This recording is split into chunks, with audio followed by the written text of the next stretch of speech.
first of all, thanks for coming at this early hour. I think, you know, it's 8:30, so I went to hopefully have a little coffee with them. First of all, I just want to say it's really an honor and a pleasure to be here. I think I'll echo the comments about how much Steve and would have loved something like this. And, you know, he was the consummate intellectual, I think, always energized about research, not only his, but everyone else's, you know, so, and I also think of this as sort of, you know, in some sense, coming here to a conference like this is sort of like coming home. Metaphorically, clearly, I've never lived in Pittsburgh, you know, I've visited many times, but it's a nexus of people who, you know, we're all connected to each other. You know, there's got to be at most 1 degree of separation between all of us, and that's because of Stephen. So, with that, I'm going to talk about a topic that you actually do see in Stephen's work, even though he didn't tackle it very directly. So I almost think of it as sort of unfinished business. So the topic is vertical integration and industry evolution. And in Stephen's words, we don't know much about it. Right? So this is from his ICC article in 1997 on industry life cycles. And you know, what he said is a great deal of work has been done on vertical firm structure. I'm sure you've all read much of this. But it does not directly address the evolution of vertical firm structure in industry. So that was a while ago. So there has been somewhat more work done since then, actually, but not as much as you might like. And this has puzzled me for a while. So I thought, well, let me see what we think we do know, right, before we try and tackle this any further. So I have a couple of questions, right, to frame this exercise. And the first one is to ask, well, when an industry starts, right, well, you know, what if we had to characterize the pattern of vertical structure among the firms in the industry, right? That is, how vertically integrated are the firms, right, versus not, right?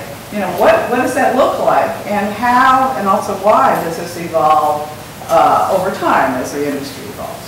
Right? So I think that is actually a question that's at best partly answered. And then the next thing you might ask is, if we could say something about that, as industry evolved, is there actually some kind of typical vertical structure? So those are my questions, right? And so, you know, the way I went about this actually is by trying to read a lot of literature. I mean, I've, you know, dabbled in this topic myself.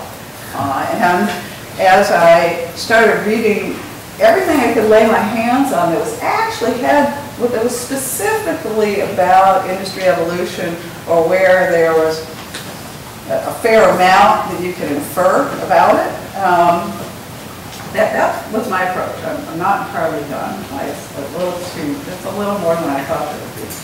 But I do have some possible answers, and I want to talk to you about how I've come up with this.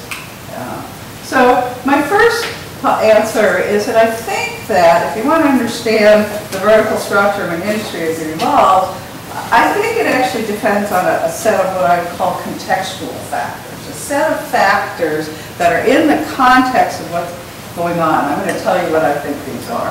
But I think these factors differ industry by industry. Right? So I don't think, from the range of everything that I've read, that you can actually go say, this is, you know, how industries start, and this is how they evolve. Right? But I do think they're identifiable factors, right?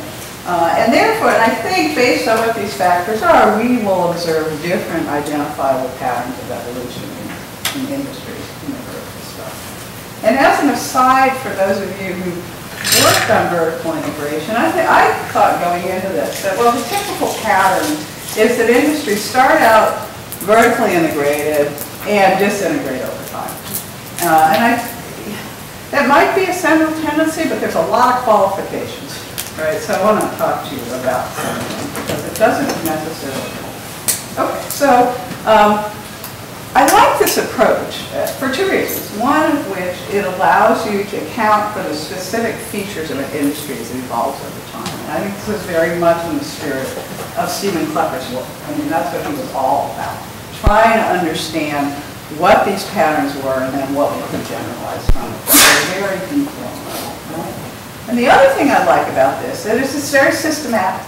It's not, well, for this industry I have this example, I'll think of it this way, and for this other industry I have another example, I'll think about it that way. I think we can identify a set of factors that we would look to and say, depending on different aspects of these factors, this is what this pattern is going to look like. I'm not sure you can predict it ahead of time, but you can certainly identify afterwards why you see the particular pattern, right? And it's not necessarily purely a pattern. So that's what I'm going.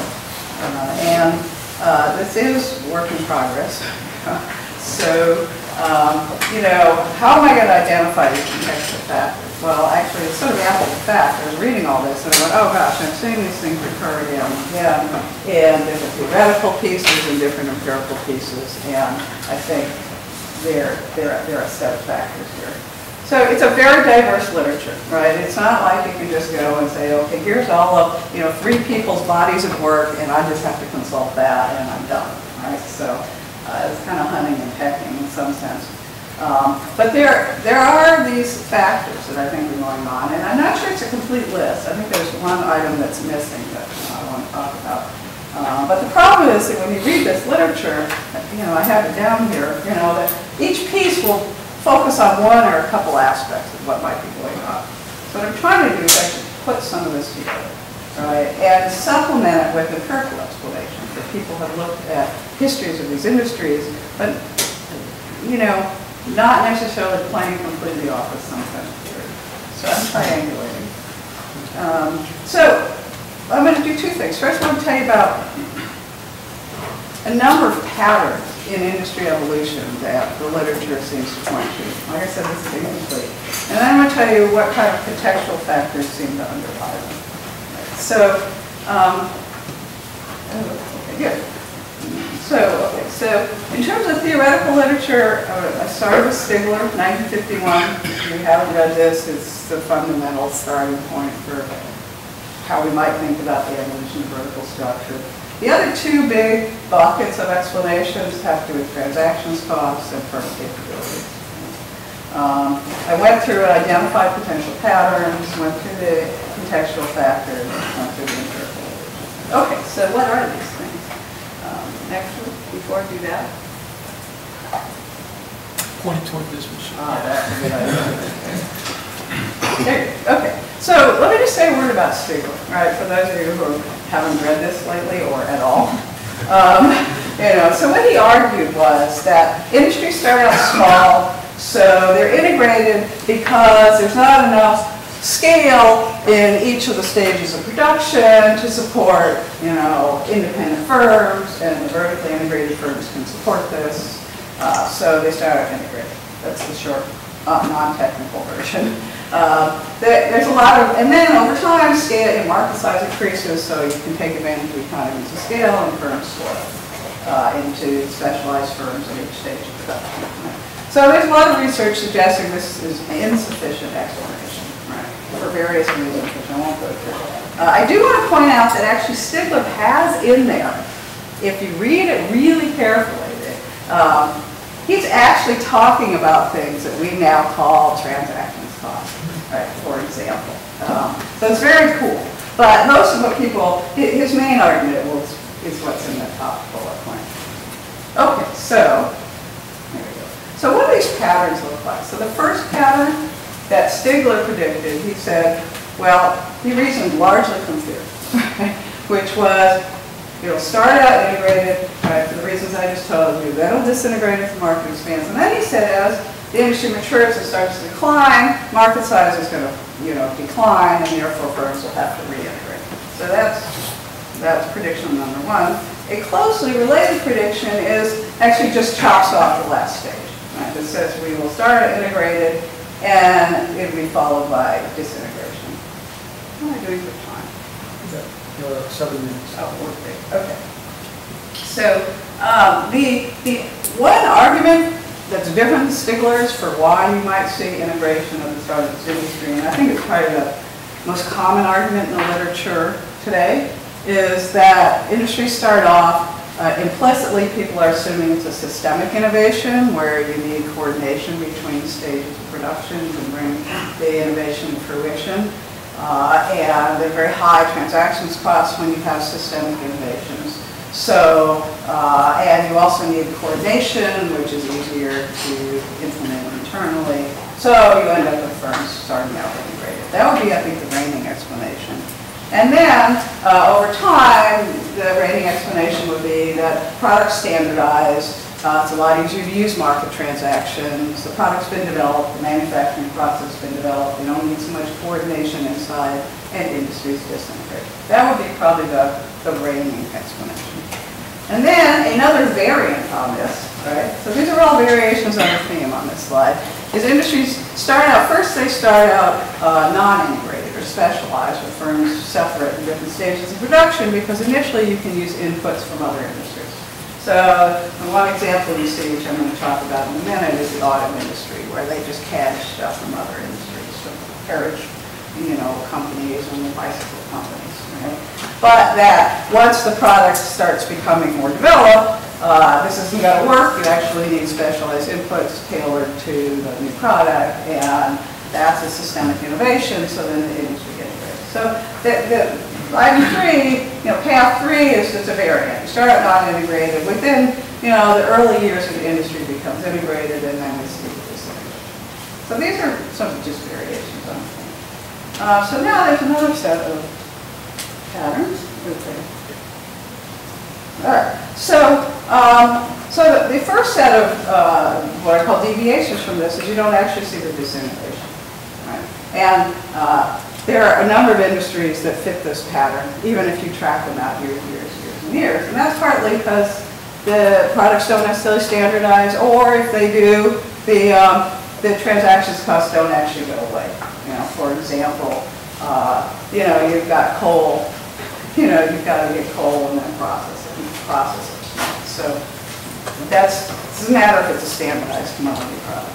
So there are some sets of industries where transactions costs may actually not recede. Another deviation from this is that actually industries, I just described this process where industries start out where you need a lot of coordination to develop a new product and get the manufacturing processes in place. But we can now see, maybe with the benefit of all the recent technology, that there are many industries that start out with what are called autonomous innovations, right?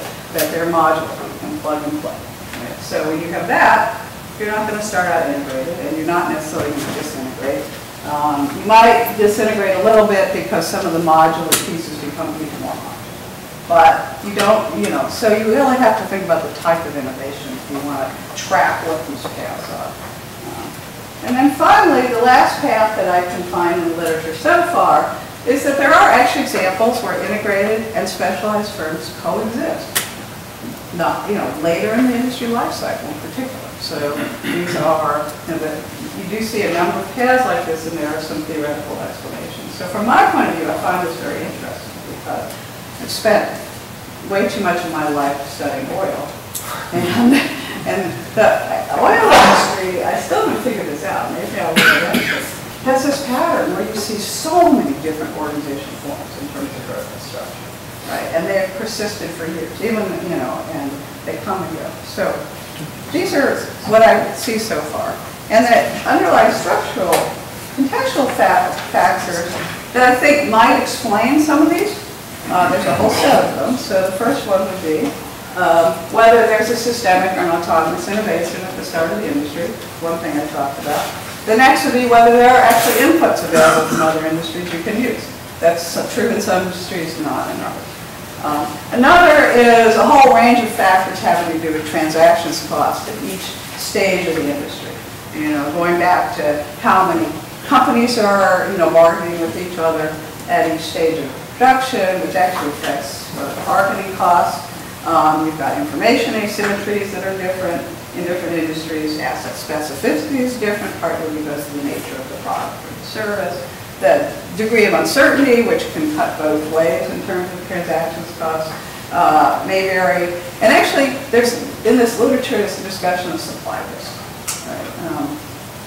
And I actually think of that as sort of a transactions cost issue, because it's an issue of whether you'll actually be able to get the supply when you need it from independent suppliers, and a lot of that has to do with the difficulty of using market contracts to do this. So that's why I said transactions cost broadly defined.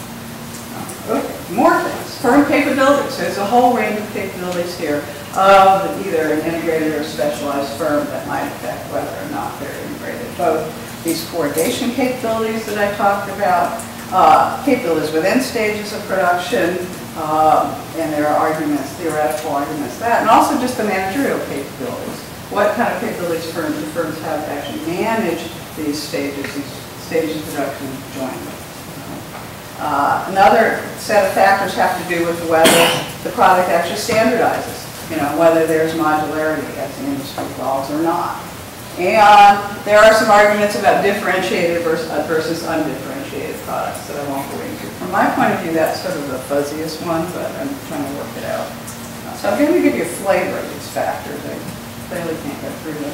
And then, clearly, these things are hard to predict, but there are discontinuous changes, right, that are going to just shift the whole basis of the industry, right? The changes in technologies, product, public policy, and competition, including entry. Sometimes these last in a bit So far, I think that you can kind of mix and match these. Some of them are related to each other, and really get a very good understanding of why a particular industry has evolved the way it has.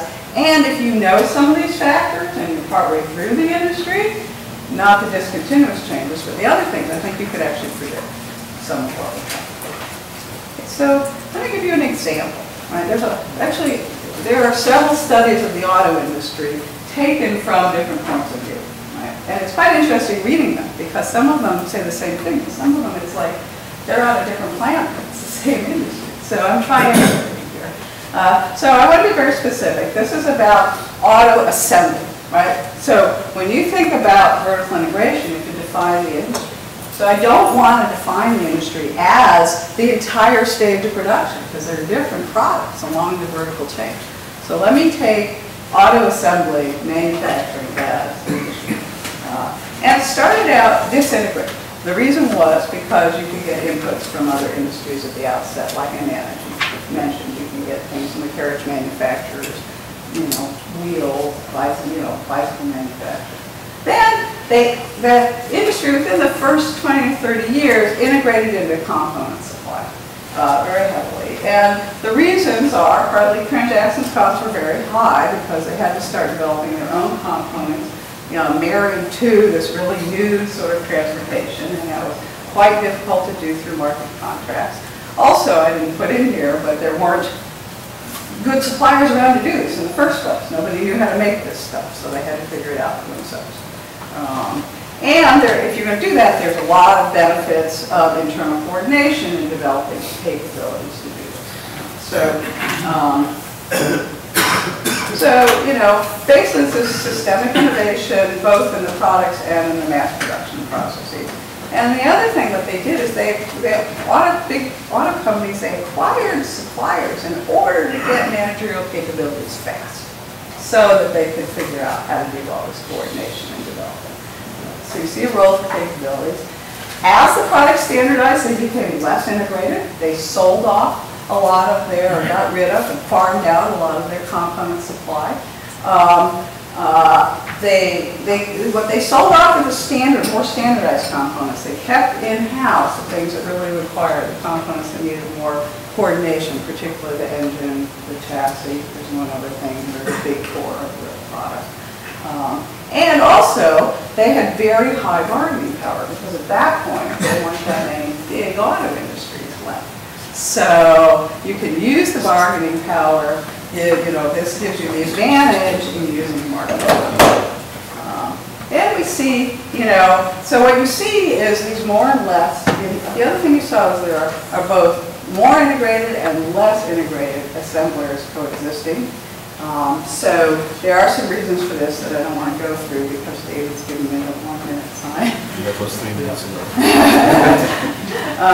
And then the other thing is that even the more integrated firms, more recently, as I'm guessing some of you have observed, have disintegrated even out of some of the key components. And one of the reasons for this appears to be what I would call a competitive shock. The Japanese came in, right, with lower cost, better product development and design, and the big auto companies didn't have the capability for this, to match this. So they had to go to suppliers and build up suppliers. What I think is not in the literature, and one thing I want to look at, is I actually think that there's an issue of firm size here that interacts with vertical integration. Because when you see with the auto companies, as they got so big, that all these advantages we might see from vertical integration kind of went by the wayside. And it appears there are just all kind of bargaining hassles inside the different units of the auto companies not cooperating. So That's a good point to stop on. Yeah, so I realized that they were going to do that. So this is my last slide, David. So there are many other industries that you could sort of try and do the quick question with auto. I don't know how many of these I'm going to get through, but I'm going to. Okay, good morning, everybody. It is indeed a great honor to be participating in this session in honor of Steve's work. And what I would like to do with the few minutes that I have with you this morning is to talk about the juxtaposition of two things. First thing is Steve's wonderful enthusiasm for what came to be called nanoeconomics, that is to say, the kind of economic research that probes deep into the details of competitive and evolutionary processes, a style of research particularly dramatically illustrated, I think, in the work on spin-offs and related work on agglomeration.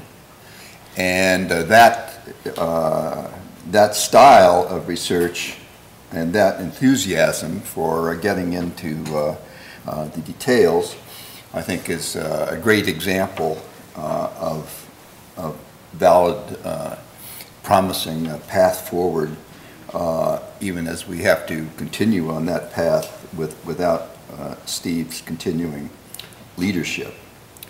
So the other thing in the juxtaposition is the broad consensus in the economics discipline about the fact that it is really technological change or innovation more broadly that accounts for economic progress, or if you like growth, or if you like development, or rising living standards, these being sort of alternative formulations of the fact that in the past couple of centuries, really dramatic things have happened to the economic capabilities of the human race, and as a consequence to living standards.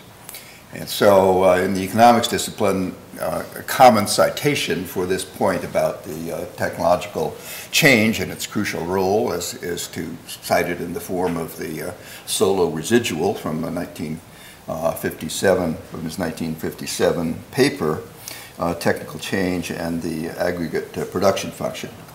But actually the observation about the crucial character of technological change in the process, and in addition to that, a lot of roughly the type of growth accounting that Solow did in that context of that paper, that was actually around for some time before that 1957 date. And of course we owe to Schumpeter in particular the whole emphasis on the idea of innovation as the driving force of capitalism.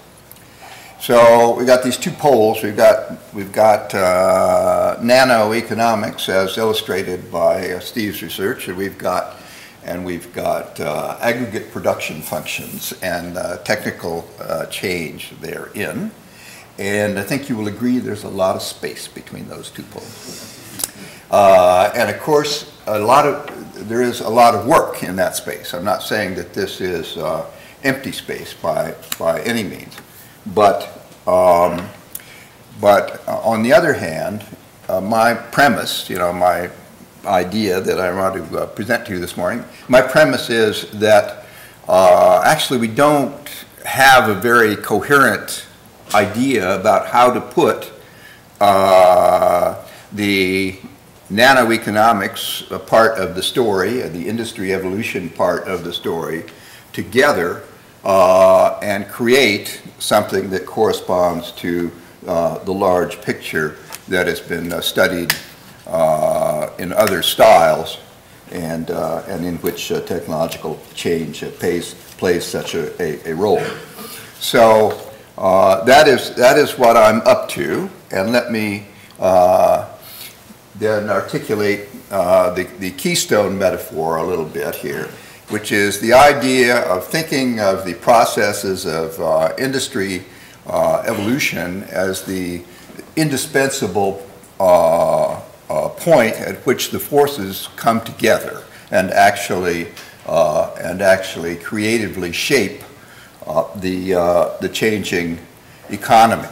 And of course, we know from industry evolution studies, we know quite a bit about the nature of those processes, about the fact that commonly, for example, definitions of the product itself are up for grabs in early stages of industry evolution. Connie's just talked about vertical integration, another one of the things that is contested ground in early stages, and in which uncertainty is prevailing and creative solutions are the key. So we think of the various contributing forces, many of which have been studied particularly in the context of the aggregate story. Think of these various forces as coming together, but the place where they really meet in producing change is in the industry evolution process and down to its micro and nano levels. Well, the research on industry evolution itself has given us all this evidence, as I just suggested, about the evolutionary processes going on there, about the emergence of the operational definitions of products and business models.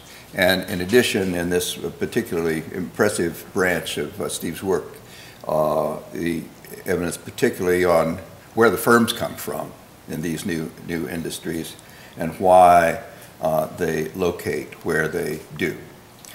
But there's multiple reasons for looking outside of the typical sphere of analysis of the individual industry evolution case stories taken one by one. And the first of those reasons is that obviously there are very large differences between these stories. Some of them, you take autos, a very big story with an enormous macro impact. Semiconductors, another one with a big one with an enormous macro impact. Lasers, probably not so much in that particular dimension.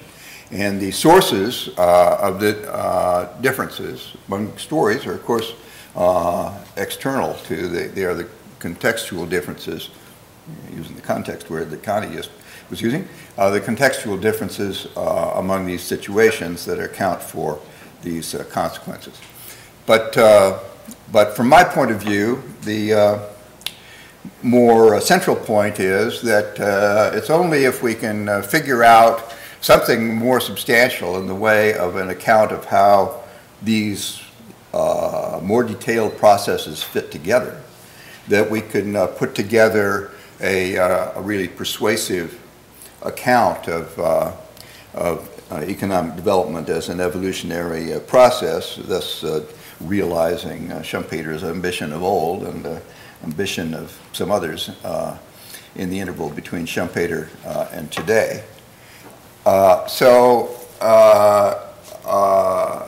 In addition to those very important considerations, from the point of view of industry evolution study itself, of course, we have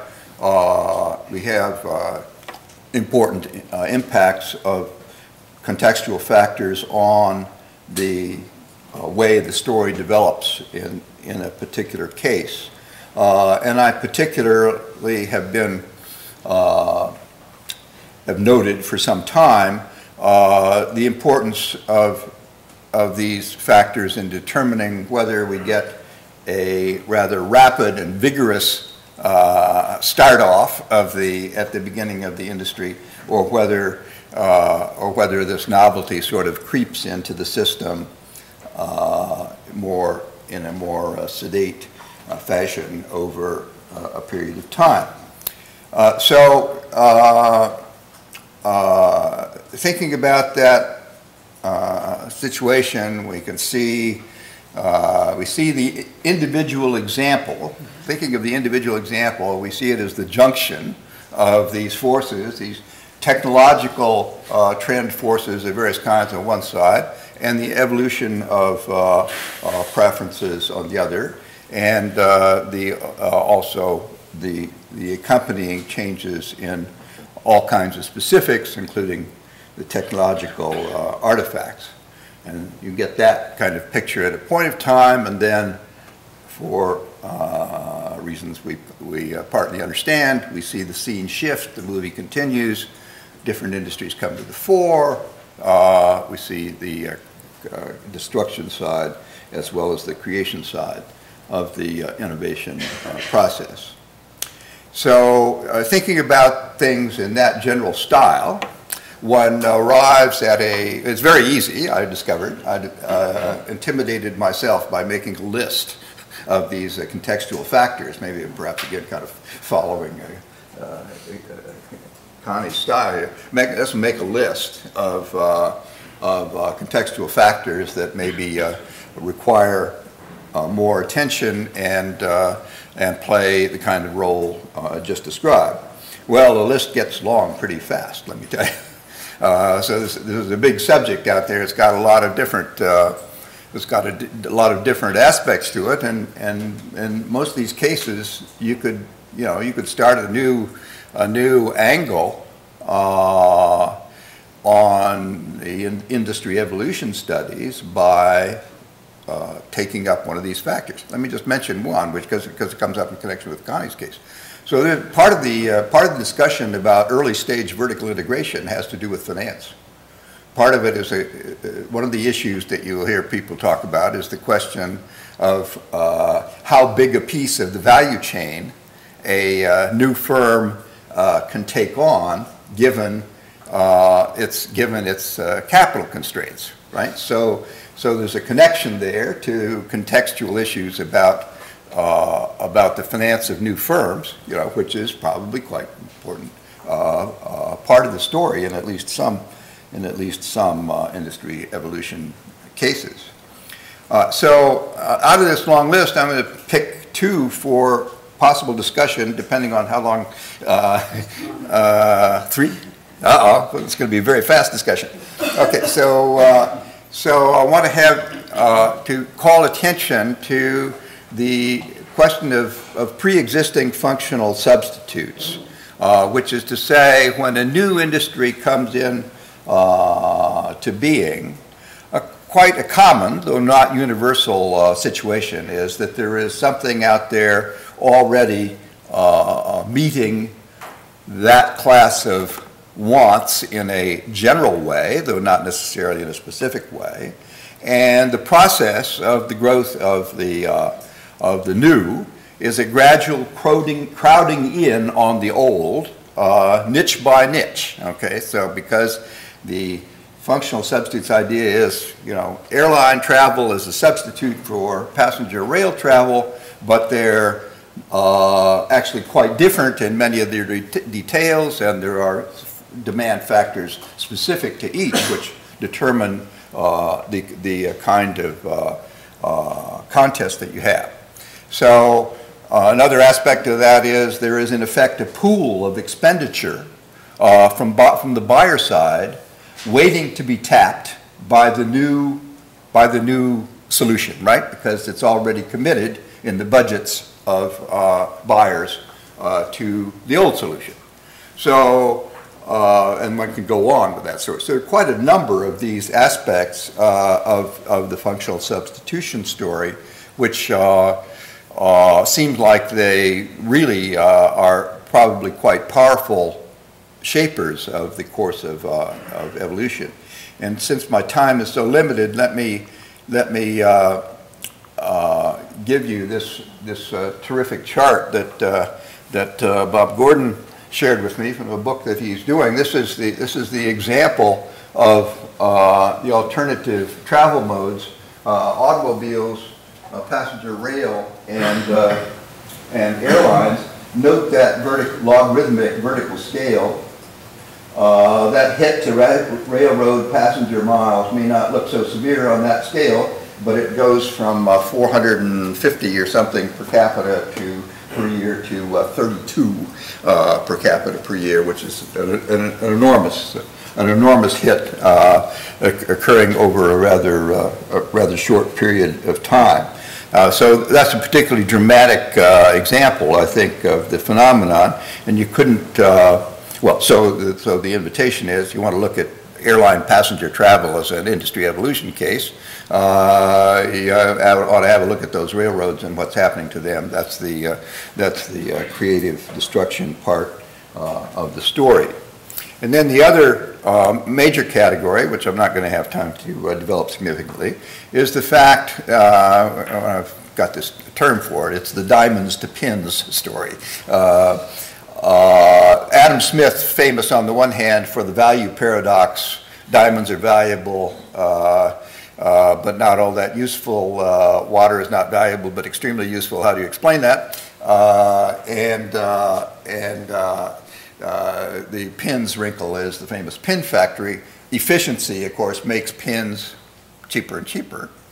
So you could ask yourself the question: suppose I have a cost-reducing innovation in pins, am I going to become a billionaire from that?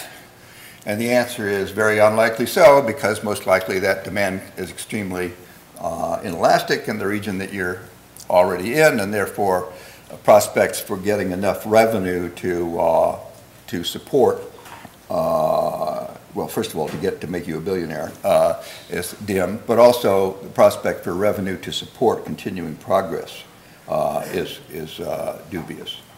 So in effect, then, at the two ends of the industry life cycle, we have these issues about expenditure allocations. You know, at the front end of the industry life cycle, you have the functional substitutes, the pre-existing pool, committed expenditure, and what that might mean to the context.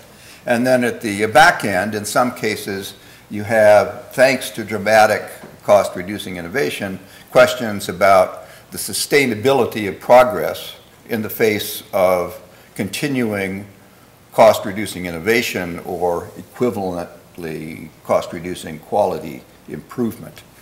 And that last point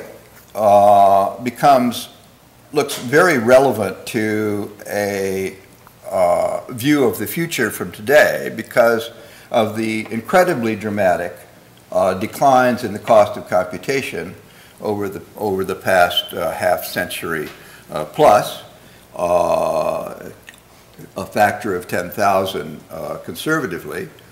It's quite striking if you think about your typical demand curve and what the elasticity and behavior and revenue behavior is. A lot of that demand curve, quite striking that you can go down by a factor of 10,000 or more in the price and have any revenue left at all. How do they manage that? Well, you do, because of general purpose technologies, there's a huge elaboration of the zone of application, which sustains to date the possibility of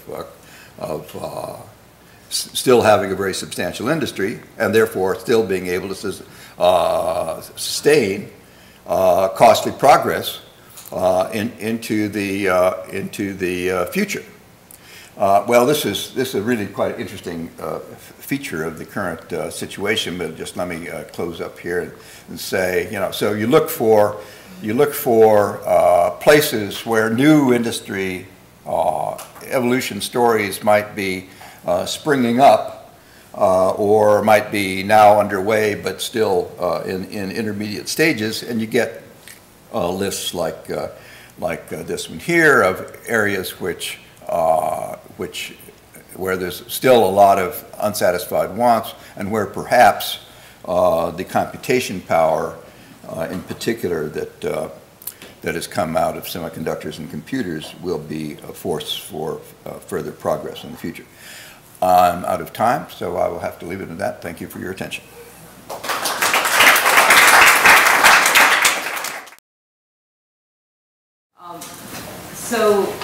Connie and Sid actually set up beautifully the context for my presentation, which is going to hopefully take a case study to exactly the issues that Connie was talking about as it relates to vertical integration and how firms integrate versus disintegrate over the industry life cycle. But importantly, taking it in the context of any one industry is coming out of some other industry that it is disrupting. This is Sid's point about functional substitutes. So hopefully what I can do out here is, through this case study, talk to you a little bit about how these might fit into an empirical context as well. But before I start, I want to acknowledge a debt here. So I actually am Michael Gort's student, and the first pioneering paper in industry evolution was the Klepper diffusion of innovations. Ken Simmons and I were sharing a trolley ride here together. Both of us were doctoral students under each of them at the same about time, right? So I graduated in September 1994, you graduated around April 1995 or something, right? So right around there. But one of the things that I learned, and I think Ken learned, and all of us who are students from this tradition, we need to acknowledge this debt of this legacy of how research is conducted. So several of you will very much resonate with this idea that, Stephen always said, well, what are the data trying to tell you? It's the deep dive into this phenomena of interest, which then motivates theory development. It's the puzzles that cannot be explained that then give rise to new questions. And it's painstaking data collection compiled from various sources, and of course an intellectual curiosity that spans across industry contexts and levels of analysis. So it's not surprising in so many ways that Stephen's work started in industry as the level of analysis, went deep down into individuals and firm origins, and then broadened up again into clusters and economic geography. So you can see all of that. And clearly there is a very intellectually curious mind that is behind all of it. My own work is very much, and my students too, I have had them fashion through this. So in particular, this paper that I'm going to be presenting is co-authored with Maka Moen. She's at the University of North Carolina, and it is examining through this painstaking data collection effort on trying to understand incubation of an industry and heterogeneous modes of value capture. And they're going to be focusing on the agricultural biotechnology industry specifically. So if you think about this classic conceptualization of industry evolution that comes from Gordon Klepper, I'm not going to go into the details of it, but there are clearly 5 stages here that they had emphasized on.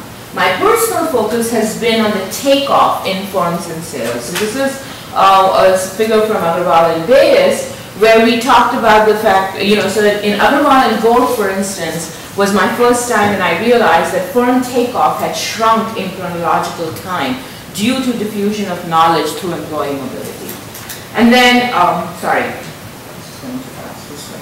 and in Agarwal and Bias, one of the things that I realized was that sales takeoff requires, in fact, firm entry, because this is critical to the increases in demand, kind of what Sid was talking about, that this is demand coming from other areas, not just quantity demanded.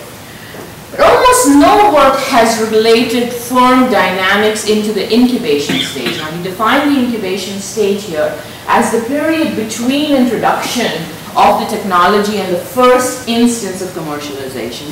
So most of the industry evolution studies, Connie, that you've been looking at in the context of vertical integration, we immediately assume that it's the first instance of commercialization that defines the industry. Yet, there may be or may not be significant activity that's occurring in this prior period. Now, there are a couple of studies that look at technological entry, particularly as measured by patents. Ken was telling me about something that he's doing in solid state too, in LED lights, right, which is looking at technological entry through patents and publications. But really, there's no systematic examination that I know that ties this to industry inception or to commercialization entry. So the motivation of this paper is really, where does Athena come from? And when I'm describing Athena out here, I mean both the firms, where do they come from, and then of course where the industry itself is coming from. So there are both levels of analysis that play out here. The industry itself as Athena, and the firms that are creating this industry as a second level of where are they coming from. Okay, one thing that I should say, I know that I'm going to be racing for time out here, this is not your typical paper. This is much more of a digging into a case study to try to get at some of the issues that Connie and Sid very nicely laid out for us in terms of very important to examine. So what I'm going to be doing is starting from the data itself and then saying what are some of the theories that might explain it, but why are some of these facts not consistent with those, and then perhaps lay the ground for additional theory work to follow as a result of that. Okay, so 3 framing questions that motivated our study out here. So what are the patterns of firm entry and exit during the incubation period of the nascent industry? Again, we don't know much because existing studies start at instance of first commercialization. And then this notion that Connie was alluding to, that transactions cost or lack of suppliers or small size of the market may very well imply that the integrated firm, or there are few small firms that are doing systemic, or few firms that are doing systemic innovation, all of these factors might imply that there aren't vibrant markets for technology. So are there vibrant markets for technology and corporate control, as in alliances and acquisitions? And if so, what are the implications of firms participating in these markets for the subsequent firm and industry evolution? And then finally, what type of firms invest in the nascent industry during incubation? What are these functional substitutes that they may be drawing from? And are there systematic differences in their demographic, competitive strategies, and modes of value capture compared to commercializing firms? So those are the framing questions with which I'm going to be looking at the context of agricultural biotechnology. Much as Sid said, agricultural biotechnology didn't occur in a vacuum. It displaced an existing industry. And there were years and years, and Solo, in fact, his paper on technical change was on the use of hybrid corn. And here is a classic case where you had hundreds of years of hybridization as the way in which agricultural crops were modified. So modern biotechnology in the agricultural context uses now the biotech techniques. So it's a disruptive shock to this old industry which had previously relied on hybridization. And the data, this is really what's cool about having an industry context where there is significant government regulation. You need to have, so we are able to track the entire population of firms that A, make technological investments in this form of permits for research that they have to grant, they have to do. So this is not patents as an invention, but more of the development of the R&D part, where in order, before you can even commercialize, you need to innovate, and these research experiments are a very good way of tracking how firms are making these technological innovations.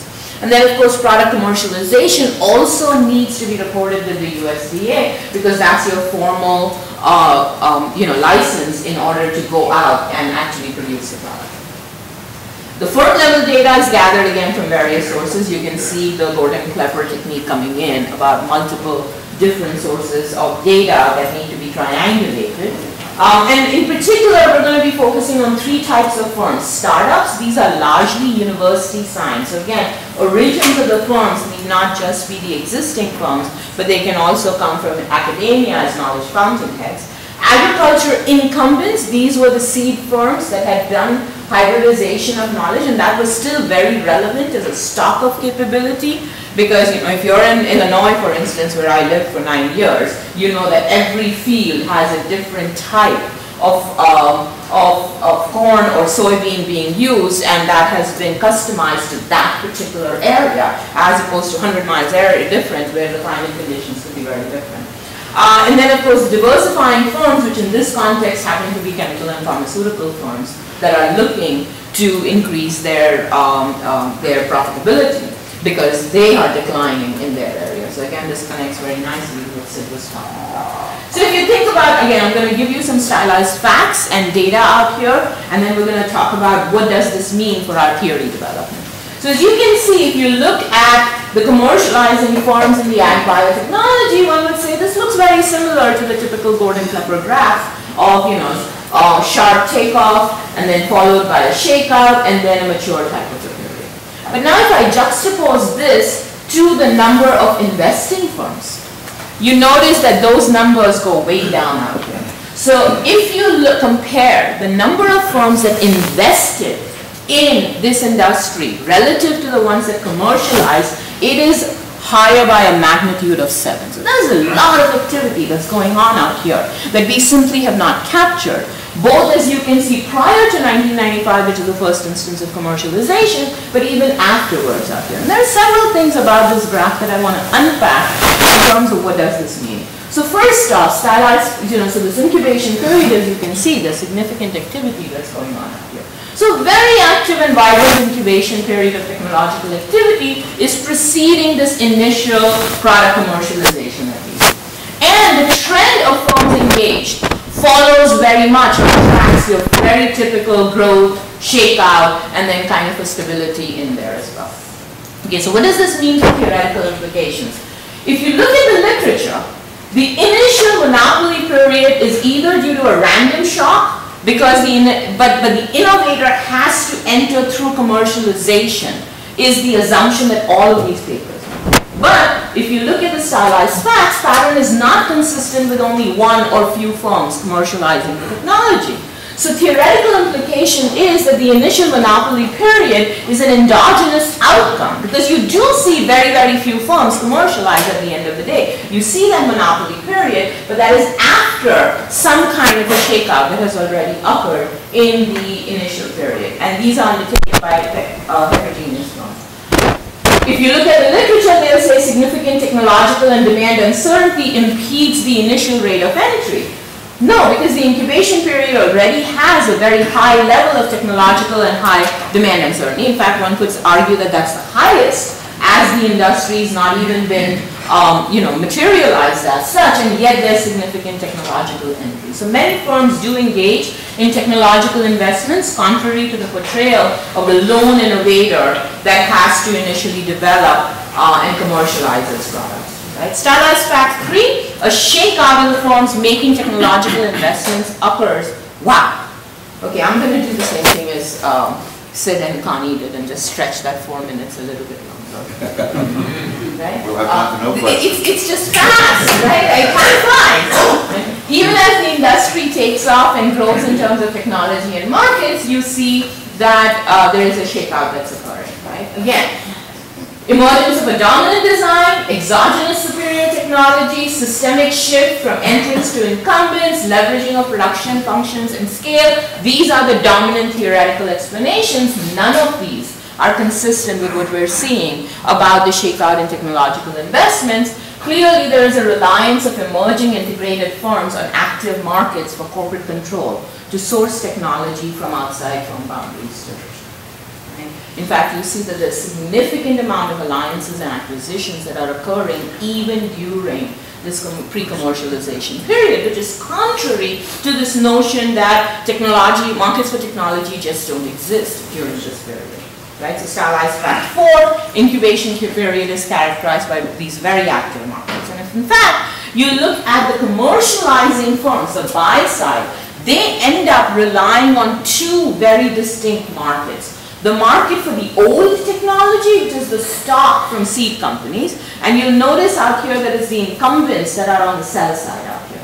And then for the new technology, it is the startups that are coming up with the biotechnology. So of course this brings up this puzzle, well, why are they not directly aligned with each other? And one of the other things that you'll notice too is that this particular market on the buy side is dominated by diversifying firms. So you've got three types of firms coming in, each one of them end up being dominating a particular market. That's a puzzle. Well, if it is the case that incumbents have old technology and entrants have new technology, why aren't they just interacting with each other? Why is it that the diversifying firms are the ones that are bringing it together, right? And so market failures for information might be one aspect that's given out here. No, market failure assumption is inconsistent, and the benefits of engaging in these markets for technology capability sourcing across the firm boundaries outweigh the cost. Internal development of capabilities through integration within firm boundaries. No, there's an active use of alliances and acquisitions, and uncertainty and anticipation of potential asset specificity is not enough of a deterrent in these particular areas, right? And again, coming back to the -2 minutes that I have, the heterogeneity in the investing firm types itself, you'll notice 50% were the incumbents, Cs. 26% were startups, 26% were diversifying firms, right? But if you look at how many of these investing firms commercialized the product, only 15% that invested ultimately actually commercialized. So does that mean that the rest of them were failures? Diversifying firms also are disproportionately more likely to commercialize a product regardless of whether the denominator is the number of investing firms or the number of commercializing firms, right? So here is where the modes of value capture becomes important too. So diversifying firms end up being much, much more likely to commercialize relative to either incumbents or startups. The incumbents themselves, startups and incumbents are equally likely to capture value through acquisitions and more likely to do so relative to diversifying firms. And then startups are much, much more likely to capture value through technology licensing relative to incumbents, right? So does lack of product commercialization mean failure? No, 55% of these firms capture value in some way as opposed to the 14.5 if you were to use only product commercialization as the yardstick. Right? And only 25% of the investing firms dissolve or terminate investment. Interestingly enough, this one is more predominated by the diversifying firms. So the diversifying firms you have as two ones, those that commercialize and those that, stop or terminate investments. The startups and the incumbents actually end up capturing huge value. And qualitatively, these deal values of acquisitions imply, I mean, there was some insanity in the amount of the deal value that went up, where, you know, if you look at their revenues per year, sometimes these deal values were 25 times this. So clearly there's a lot of value that's being captured in this area. So they capture economic value through alternative modes, and the diversifying firms are the ones that are dominating commercialization, whereas startups and incumbent firms do it through alliances and acquisitions, right? So there are again theoretical implications here too, but I'm not going to go through that. I'd be happy to share the paper and get some input from you on this as well. So what we think is important here as a study is the identification of the evolution prior to industry creation. In some sense, this gets one step closer to what Sid is saying about the fact that you need to look at this particular industry evolution in the context of the broader area of where these industries are coming from. And what we're finding is that the pattern is similar, but the magnitude is much larger than depicted by mere commercialization. Identifies alternative ways of value capture, and importantly, for me this is very exciting in terms of future work, that we need to do a lot more to understand these stylized facts. And perhaps the way forward is precisely what Connie and Sid were saying. We need to look at contextual factors. So of course, agricultural biotechnology is one industry case study that I'm providing you. You know, this is very different from computers. It's very different from autos. So what are some of the contextual factors that cause this particular industry to follow the endogenous pattern that it did? The other thing that I do want to say is that much of this, I hesitate after having done this study to say that these contextual factors in some sense are exogenously given. Indeed, these are very deliberate strategies that the firms undertook. And you could easily imagine counterfactual strategies where the diversifying firms may have chosen not to acquire this downstream seed company that became a very important bottleneck for other firms then to be able to enter into this industry, because as Sid is saying, that is access to demand. And so we need to be thinking across a lot of these things. The cup spills over. Thank you.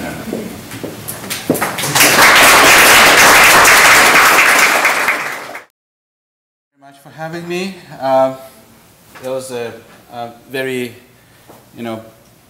broad and very intellectually stimulating 3 talks, and what I'm going to try to talk about here today is about my take on what role knowledge diffusion plays in industry growth, meaning that we'll try to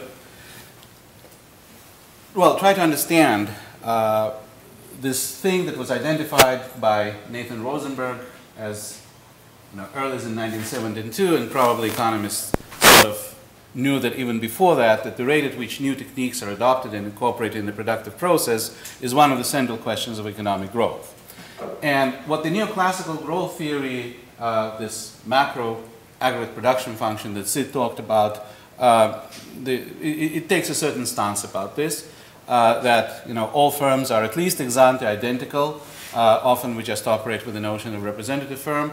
Technology is viewed as disembodied, and the diffusion is happening through some sort of an externality. It could be a human capital externality as in Lucas. It could be the accumulated knowledge externality as in the endogenous growth models, but in any event it is an externality. So Gort and Klepper were a pioneering study that proposed a different approach that was based on the explicit recognition of heterogeneity among firms. And then, again, I won't repeat this, it was said already here, Stephen went even deeper, dug even deeper into this, looking at the specific mechanisms through which best technologies diffuse, and that became the center of attention. So as a result of these industry evolution studies for the past several decades pioneered by Gort and Klepper, and I'm here back again to the post-commercialization stage. I think what the previous presentation by Rajshri, this opens up a whole new, very exciting area of research that really deserves to be studied on more examples and understood better theoretically. So what I will try to do here is not including that part, summarize what I think are stylized facts about industry evolution, and especially the role of knowledge sharing, knowledge creation and knowledge sharing after commercialization. So I think there's a broad consensus that the initial impetus to industry success comes from experimentation by a few standout entrepreneurs or firms. Stephen has a lot of these examples, but the stories are not limited to just Stephen's research. There is much more there, which I'll be happy to share offline, but I'll try to go forward in the interest of time. The second stylized fact, which I think was also uncovered by this literature, is that these technological and managerial practices, the best practices developed through experimentation by the best firms, they diffuse not as an externality, they don't float in the air, but they diffuse through movement of individuals possessing relevant knowledge and experience. So that's the spin-off idea of Stephen Klepper, and again you can see other ways in which embodied knowledge can diffuse.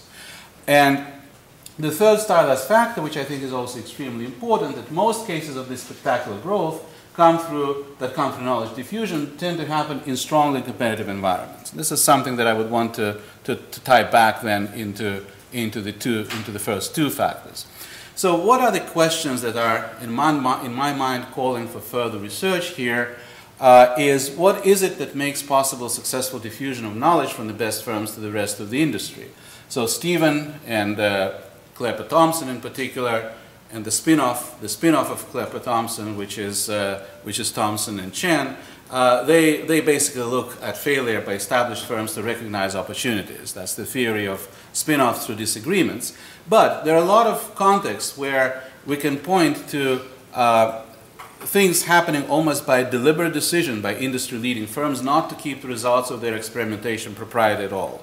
For instance, Tilton, in his account of early US semiconductor industry, quotes Bell Labs vice president for electronic components development, saying that we realized that if this thing, and he's speaking about the transistor thing, was as big as we thought, we couldn't keep it to ourselves, and we couldn't make all the technical contributions. It was in our interest to spread it around. If you cast your bread on the water, sometimes it comes back angel food cake. Of course, you know, people who know this story will immediately, you know, rush in and say, well, hold on, they were also under the gun because they were sued by the US antitrust authorities, and they needed to make sure that they could argue their case. They're not stifling competition. But that just tends to emphasize my third point, that competitive environment is what plays a key role here. It's not just that the competitive environment maybe even, you know, makes these firms that make these decisions like Bell Labs realize that eventually they are better off. There is a, you know, it's a bit of an aside, but there is a very interesting study about the music industry not understanding its own interest when it tries to prevent people from illegally downloading music, because it looks like it's helping the sales of CDs, not hurting it. So these instances of diffusion through sort of a collective search or, you know, deliberate sharing of knowledge are actually ubiquitous across many industries and many epochs. Another question which I think is perhaps even more important, at least from a policy-related perspective, is why, if these are, you know, components of success, why do we observe successes so unoften? Why are they so rare? Once they become widely known, they inevitably spark attempts to imitate them. But from the British attempts during World War I to emulate the German dye-stuff industry, which the story which David shared with me, and which was, you know, already characterized in 1918 issue of Science as a complete failure, to the most recent attempt by the Russian government to emulate the Silicon Valley in a Moscow suburb called Skolkovo. Those all present cases where attempts have been made that on the surface looked like, you know, they had all these ingredients of success, and nevertheless were spectacular failure. So one thing that I think is important here is that by the nature of things, we tend to focus on cases of industry growth through knowledge dissemination that are successful. It's far more interesting to study success than failure. Even beyond that, it's just natural that people tend to keep the data about successful things, and things that go south are forgotten pretty soon. What it means, however, from, you know, a scholarly perspective, is that we have something like a sample selection bias. So where all these stylized facts have been developed through studying successful cases, and we essentially lack a control group against which these cases can be meaningfully compared. So that leads to many potential problems, like the hindsight bias, where things that happened are interpreted as being much more predetermined or inevitable than they actually were. And one of my colleagues in the SDS department wrote this, you know, as early as 1980. So I first thought about this myself, and then David said, "Oh, but Baruch actually wrote about this some 35 years ago," which is, you know, there's nothing new under the sun. This is about all I wanted to say, you know, about this general state of of our knowledge at this point. So what I want to do in the remaining, I was told by David that I have a little bit more time, and the coffee is not ready yet anyway. So what I'm going to do in the remaining, let's say, 15 minutes, is to talk about one specific example, which I studied following Stephen Klepper's non-economic method in a lot of detail. And that's Meiji era Japanese cotton spinning industry. For those of you who don't know what the heck Meiji era is all about, that is the time period starting at 1868 and ending in 1912. So that's about 150 years ago. So why was I interested in this industry? Well, it presents, among other things, a unique opportunity to study both success and failure of knowledge diffusion-based attempts of growing an industry that happens almost simultaneously. Of course, not completely simultaneously, but success follows very closely in the wake of a failure, on the heels of an earlier failure. So they basically, the success and failures, all compressed in time, span over less than 2 decades. With one exception, there was no, which is notable by itself, there's no big exogenous changes to the environment to which we can attribute the change from failure to success. And most interestingly, most actors, both firms and individuals, also overlapped and kept interacting with each other during both phases. So without further ado, let me just give you a few basic facts about this industry's story. Everybody, of course, has heard about East Asian growth miracle. Here is the industry that started it all, full 100 years before the next one even was in the works. As Gary Sachsenhaus put it in his 1974 Journal of Economic History paper, that was the first completely successful instance of Asian assimilation of modern Western manufacturing techniques, and the historical circumstances that surrounded this make the story actually even more intriguing, because Japan, again, as probably most of you know, had been completely isolated from the rest of the world for 250 years until the late 1850s. And the opening up of the country that came after that, under the guns from a US flotilla, was so sudden and complete that it allowed to treat this case as a natural experiment. And there is a Journal of Political Economy 2004 paper that uses this episode to test the validity of the comparative advantage theory. And it is confirmed. So what happened in the first 2 decades after opening up was that Japan's pre-modern manufacturing production was completely wiped out, and cotton yarn in particular, which of course was the high-tech industry of the time, experienced the combination of the largest fall in relative price from autarky to the free trade regime and the highest negative net exports. So this graph shows you what happened after the natural experiment study was over. Is there a pointer here? Yeah, Bernstein and Bernhoff and Brown end their study around here. So the red line are the imports of cotton yarn in Japan. The blue line is domestic output, and the green line are exports. So you can see that things turn around very quickly and keep growing.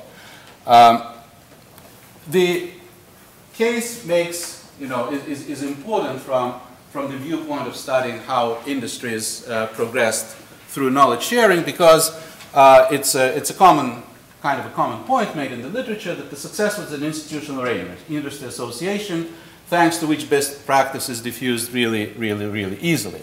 But what has not been mentioned before is that this industry association was actually created first by the government. It was created in 1882, well, I'll show you momentarily. The industry was still going nowhere, and had operated under the government leadership with the task of diffusing the best practices for full 6 years before the industry finally took off. So this is the graph that shows in more detail the first decade of the setup of this industry. So again, there are no exports. It's only domestic output and imports, and you can see that imports completely dominate.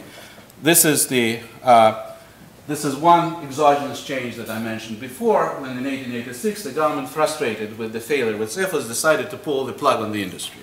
And you see what happens next, right? First wave new private interests start coming in. The association that was founded in 1882 is reorganized and becomes an effective mechanism for knowledge sharing, and the rest of the story is in this graph.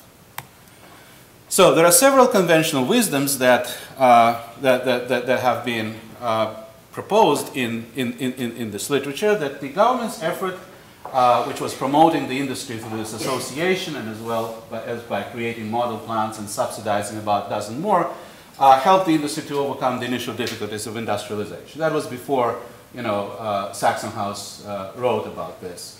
Once things about the failure of these government efforts become more widely recognized, the argument, the conventional wisdom argument switched to something a little bit more sophisticated. Yeah, maybe commercially unsuccessful, but these government model mills still showed the way.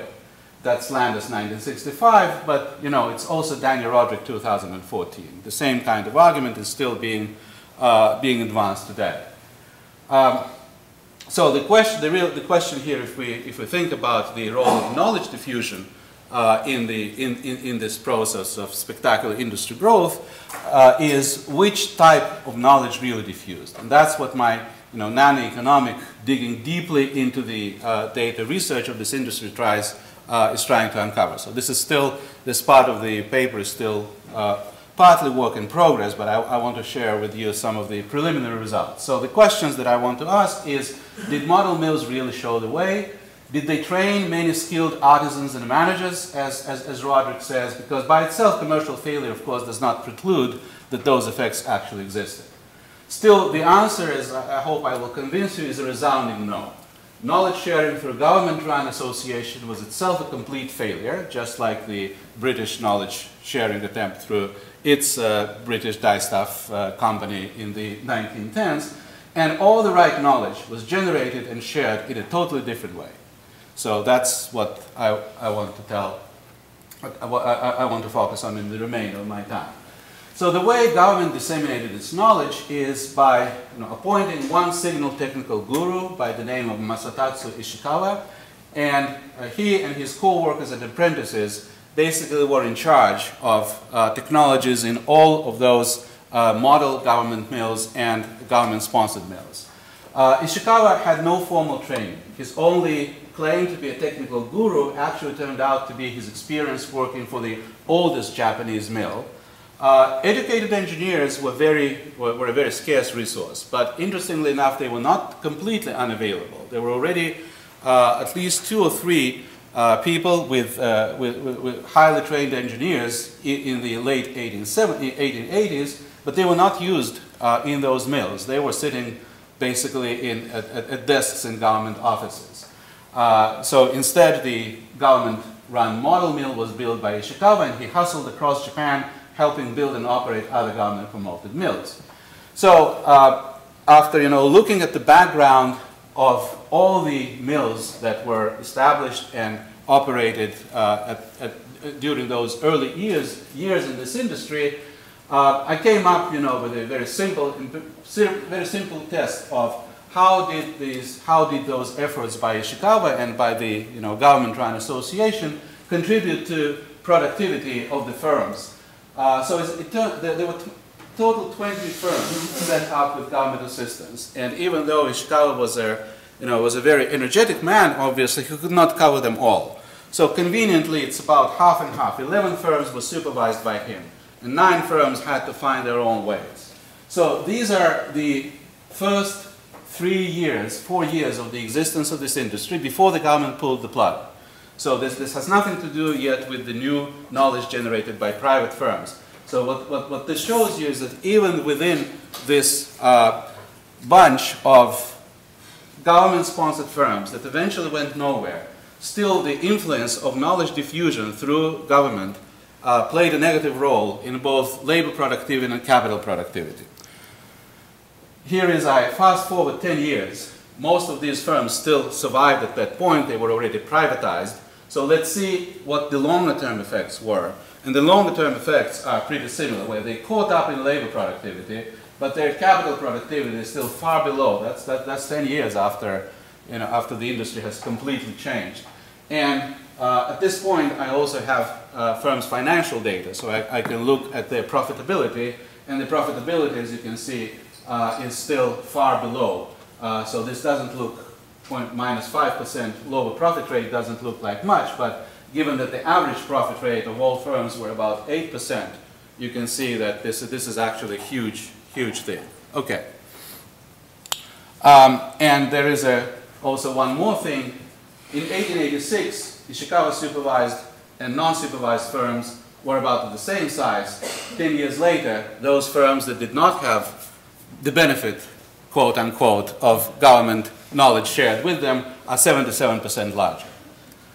So this is, you can say, oh, well, this is indirect evidence. These are just outcomes. What if they were just tremendously unlucky? Well, here is some direct evidence, I won't go through this, of bad knowledge transmission.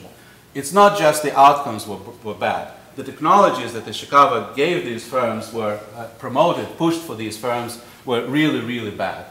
The worst thing he did was shunning British millwrights' help, because it cost money and the government was crunching pennies, as the government always does. It has a grand design, but it doesn't want to spend money. An even deeper reason, therefore, I think here is not just that, so why was this knowledge so bad? Why was such a obviously incompetent person appointed to this role? Well, it is the fact that the government itself was behind this, which is at fault. It failed to use even available human capital. It tried to reconcile irreconcilable goals, which the governments always do, and it lacked high-powered incentives. So this is just one quote from head of one of those government-sponsored mills, a very honest self-assessment, very self-critical assessment of how that knowledge works. So under these circumstances, all what the knowledge-sharing mechanism through the association did was to hammer in all the wrong choices. So this is, I think, a very, kind of it is still just one case. We need to have more of those. But this tells you that just having practices and knowledge diffuse fast is not enough. You have to make sure that those are the right kind of knowledge and the right kind of technologies, because if you diffuse wrong kind of things, you get all the wrong results. So the actual positive right kind of knowledge sharing was initiated by the first big private entrant into this industry. This company refused government assistance and meddling. They realized the need for enlightened human capital, so they sent their own guy to study engineering in England and then to get some practice in British spinning mills. This guy, who eventually became the real guru for the industry, he's become the president of the association once the government withdrew, and it was under his watch that the right kind of knowledge finally started spreading. His knowledge of technology was half-baked. He relied on the British, which was absolutely the right thing to do. But although this comment by Saxon House is fair, well, at least he knew whom to rely on, and that made a lot of difference. So Osaka spinning introduced an entirely new paradigm into the whole industry. I don't have time to go through all these points, but there was everything they did was almost directly opposite to what Ishikawa tried to do. So this is, again, this slide that you saw. The association was reorganized in 1889, and a bunch of new entrants then came in based on this new paradigm created by Osaka spinning. So this is the list of new private entrants that came, that started operating in the industry from 1886 to 1889. Well, not all of them were successful, but many of them were. And the most important thing here is, so you cannot read this from back. Oh yeah, you can read this because you have it on your monitors. So they highlighted the firms in bold are those who employed educated engineers to supervise their plants. And that, as you will see here, made all the difference. So just before I show you this regression, some really big innovations that were initiated by Osaka spinning and those first private entrants led to a completely new technological paradigm for the industry as a whole. So the two biggest innovations, Japan actually led the world in the transition from mules to ring spinning frames. This could not have happened without developing a new source of supply of raw cotton from India, the US, and Egypt, which of course is one of the 5 types of innovations that Schumpeter points out are among the new combinations. And the transition to rings and the transition to imported raw cotton from India and the US facilitated what is considered to be the first global innovation to come out of Japan, which is the technology of cotton mixing. So this in turn allowed the Japanese to finally catch up in the terms of the quality of the machines with the British. All the machines until 1920 were imported from England. But as long as the Japanese were using low-grade cotton or technology and labor that was not skilled enough to work with it, they had to ask the British. This is these are two machine characteristics, such as number spindles per frame and dynamics of speed of rotation. Though this is the frontier. As you can see, the right panel is the frontier. It's not changing much, and it's on the same. You know, the scales are meant to be the same on both left and right panels. So Japan catches up here, not because the frontier is moving, but you can see exactly it really catches up to the frontier due to those innovations. So this regression that I just showed you says that even among those new entrants, those that were supervised by good engineers had much better productivity and much better profitability, and their size was 3.5 times larger. So very quickly, lessons: government does deserve credit for setting up the culture of knowledge sharing, but that's all what it deserves credit for. The knowledge that it shared was actually terrible, and until it pulled the plug of its efforts, it was leading the industry in a totally wrong direction. Technology diffusion was not just about slavishly imitating the British blueprint. There was a lot of things the Japanese discovered on their own, and this technology diffusion seemed to happen best when the government exited the industry and it was left, the field was left open for private firms to enter and figure out what the best winning combination is in competition. Okay, thank you.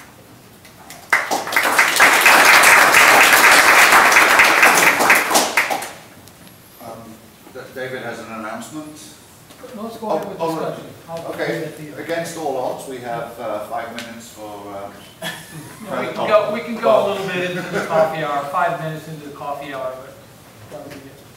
Wes, having had no opportunity to pose a question for Connie's first talk, I know she's in the process of doing this, and I would suggest in the empirical patterns that you're looking at and looking for, try to tie them, if you can, to the pace and nature of innovation that might be tied to the evolution of vertical integration under different circumstances. And let me highlight an example.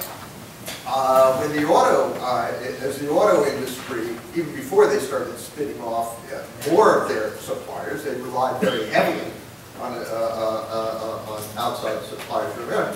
And these guys used their bargaining power that you feature. And they used their bargaining power to basically squeeze the rents out of innovation of the upstream suppliers, which actually depressed. You know, they were this arguably short-sighted and so on. If they had known what was coming, maybe like i.e. the Japanese, they might not have done this.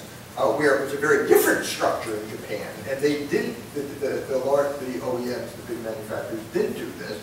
So again, this is an example of the interplay between the kinds of factors you're talking about: transactions cost, bargaining power, etc., vertical disintegration, and a very, very important impact, because much of the innovation in autos for a considerable time actually came from the suppliers. And once they squeezed those guys, that really had a tremendous impact. Just a suggestion.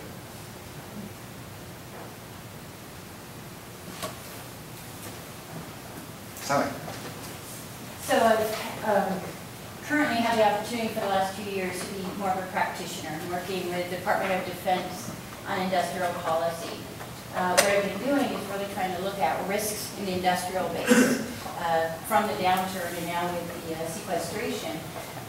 And this has been really fascinating, but your model mills is particularly fascinating because as part of the effort coming out of our office are these national institutes where defense is very interested in the technologies that have not been commercialized fast enough and will be important for defense but have a real commercial base. I'd be interested, it's not defense driven. I mean, we invest in it, but the defense primes invest in it, but it's all the way down to research. So the latest one is photonics. The first one was additive manufacturing. I'd be interested on what you think the predictions are, whether that's a good opportunity to start from the ground floor to really start looking at how this whole, I mean, the president wants tons of these, and right now I think there's about 4, maybe 5. So what do you think their success rate will be? Well, I think one thing that is sort of a puzzle to me is that the U.S. government, maybe one of few cases which sometimes, not always, sometimes tends to be successful in things like that, right? I mean, Stephen has a few examples of that in his research. I think Fairchild, became Fairchild because the government gave the contract, right? What was puzzling to me in that episode was that there were other firms, very well-established firms from the East Coast that wanted this contract. And somehow the naval officer who was in charge of procurement gave it an unproven newbie, which was Fairchild. So that I cannot imagine this thing ever happening, for instance, in a country like Russia or even in Japan. So hopefully the U.S. government can do a better job. Without knowing more specifics, I cannot say more than that. But one thing, of course, that you need to be on your guard whenever you give something to people as bestow, not acquired, that it's better that they acquire through competition. That's my general opinion. And these are competitive, and they're really meant to be a consortia, right? And so they have universities and the companies, but it's supposed to be that spectrum, and trying to keep government's hand a little bit out of it, but knowing that government wants these same technologies to be developed. So. I'll be happy to talk about that. Okay. And maybe the last one from Guido. Firstly, I was impressed by the extent of pre-commercialization investment that you find. And I thought briefly about lasers, which I know a little better, and thought that at least in the German context, we would probably find the same if we looked closely. And then I thought, well, there's a parallel between biotech and lasers. Both were quite prominent technologies from the outset. It was to be expected that they might have the potential to disrupt existing technologies. So I wonder whether you're a bit looking at an extreme case and whether this would be similar for technologies that are more surprising. So that's precisely where I think that both what Connie and Sid said, that much of these things need to be understood in the context of it. And I personally have become a huge fan of single industry case studies, going really deep dive into it. But if the entire research community agrees to invest our efforts into this and understand it, and then an effort like what Connie's doing already, the vertical integration is done to synthesize across these and then create a higher level order of, what are the contextual factors? So Guido, your point out here is these are technologies right up front. The demand aspects may have been a priori very much shifted in their favor, so they didn't have to kind of carve out or have to make that legitimization quest. That said, even in the presence of that, you still see a good period of 15 years that they are actively pursuing something and really interacting with each other in order to create new capabilities. As opposed to, again, before I went into the study, my idea was, there are these stock of pre-entry capabilities that diversified firms have, so that's the dominance by birthright that you and Stephen looked at. But it looks like it's much more than a dominance by birthright. So even in the presence of assured demand, you still see a lot of supply side conditions having to work before it happens. Let me just add one thing to what Raj said. We're just getting our last slides in here. Yeah.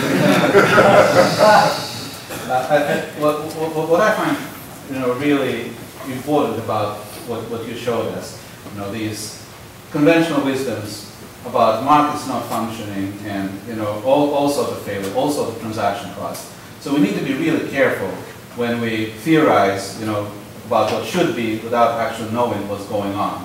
And markets tend to find ways to operate even when our theories predict that they wouldn't. I think that's one of the biggest lessons from what you